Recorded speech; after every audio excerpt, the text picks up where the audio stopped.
कि कन्हैया लाल हत्याकांड पर बनी फिल्म उदयपुर फाइल्स को लेकर लंबा विवाद चला और इसके बाद अब फाइनली फिल्म रिलीज को हरी झंडी मिल गई है।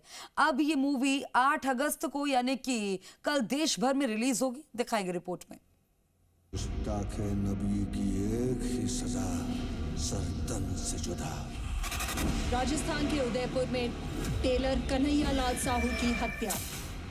उदयपुर फाइल्स उस दर्द की दास्तां है जहां राजस्थान के एक आम इंसान कन्हैया लाल साहू को दिन दहाड़े गला रेत कर मौत के घाट उतार दिया गया था, सिर्फ इसीलिए क्योंकि उन्होंने एक सोशल मीडिया पोस्ट शेयर कर दिया था। अकेले औरंगजेब ने सैकड़ों मंदिर ध्वस्त किए, काशी विश्वनाथ भी उनमें से एक है। गुस्ताखे नबी की एक ही सजा, सरतन से जुदा। अब उसी सच्चाई को कल पूरा भारत बड़े पर्दे पर देखेगा। कन्हैया लाल हत्याकांड पर बनी फिल्म उदयपुर फाइल्स कल देश भर के सिनेमा हॉल में रिलीज हो जाएगी। केंद्र सरकार ने फिल्म के रिलीज को लेकर हरी झंडी दे दी है। सूचना और प्रसारण मंत्रालय ने फिल्म पर लगाई गई आपत्तियों को खारिज कर दिया है। केंद्र सरकार से हरी झंडी मिलने के बाद कन्हैया लाल के बेटे यश साहू ने खुशी जताई।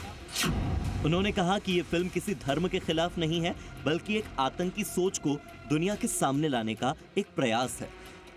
एक सच्ची घटना पर आधारित मूवी जब पूरे देश के सामने आना चाहती है तो ये जो मदनी जी है और ये जो जावेद है, ये एकदम से आ जाते हैं और इनके इसी के लिए देश का सबसे बड़ा वकील जो कि शायद 25 से 30 लाख रुपए हियरिंग पे लेता है, वही जावेद पहुंच जाता है जिसके घर में कमाने वाला कोई नहीं है।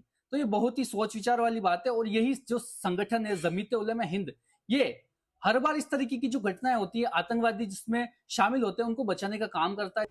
वहीं फिल्म का विरोध करने वालों पर भी कन्हैया लाल के बेटे ने निशाना साधा और उम्मीद जताई कि फिल्म रिलीज होने के बाद उनके पिता को भी इंसाफ मिलेगा।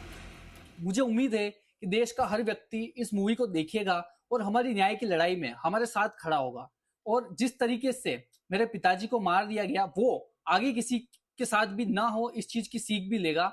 और मेरे पिताजी की जो अस्थियां है वो 3 साल से आज भी इंतजार में है कि उन्हें कब बहाया जाए। और हमारा हिंदू धर्म में यही कहा जाता है कि अस्थियों का विसर्जन इसलिए किया जाता है ताकि किसी आत्मा को शांति मिले, पर मेरे पिताजी की आत्मा को शांति मिल ही नहीं सकती जब तक कि वो अपराधी जिंदा है। इसी वजह से उनकी जो अस्थियां है वो अभी भी घर में रखी हुई है और जिस दिन उन अपराधियों को फांसी की सजा होगी मैं उसी दिन अस्थियों का विसर्जन भी करूंगा। दरअसल इससे पहले फिल्म उदयपुर फाइल्स की रिलीज पर रोक लगाने के लिए देश के एक खास वर्ग ने बहुत जतन किए। उदयपुर फाइल में जो कुछ कहा गया है उसमें सिर्फ नफरत का प्रचार है। वहीं फिल्म की रिलीज को रोकने के लिए शहर शहर खूब विरोध प्रदर्शन भी हुए। इस सब के बीच फिल्म उदयपुर फाइल्स को मिल रही धमकी के बाद निर्देशक अमित जानी की सुरक्षा बढ़ा दी गई थी और गृह मंत्रालय ने निर्देशक अमित जानी को वाई श्रेणी की सुरक्षा दी थी। पत्नी जशोदा ने पीएम मोदी को लेटर भी लिखा था कि इस फिल्म से पूरी दुनिया को उनके पति की मौत की सच्चाई पता चल सकेगी, इसीलिए इसे रिलीज से न रोका जाए। इसके बाद दिल्ली हाई कोर्ट के हस्तक्षेप की वजह से सरकार ने आखिरकार इस फिल्म को हरी झंडी दे दी है और अब 8 अगस्त को यह फिल्म सिनेमा हॉल में रिलीज हो रही है। अब बेटे यश को उम्मीद है कि अपने पिता की जो अस्थियां 3 साल से आज भी उन्होंने अपने घर में रखी है वो जल्द ही गंगा में विसर्जित होंगी। उनका प्रण है कि जब तक आरोपियों को फांसी की सजा नहीं मिलती, पिता की अस्थियों का विसर्जन मैं नहीं करूंगा। अब ये फिल्म कितने लोगों तक सच पहुंचाती है और न्याय में कितनी बड़ी भूमिका निभाती है, ये तो उदयपुर फाइल्स की रिलीज के बाद ही पता चलेगा। ब्यूरो रिपोर्ट, जी मीडिया। राजस्थान के उदयपुर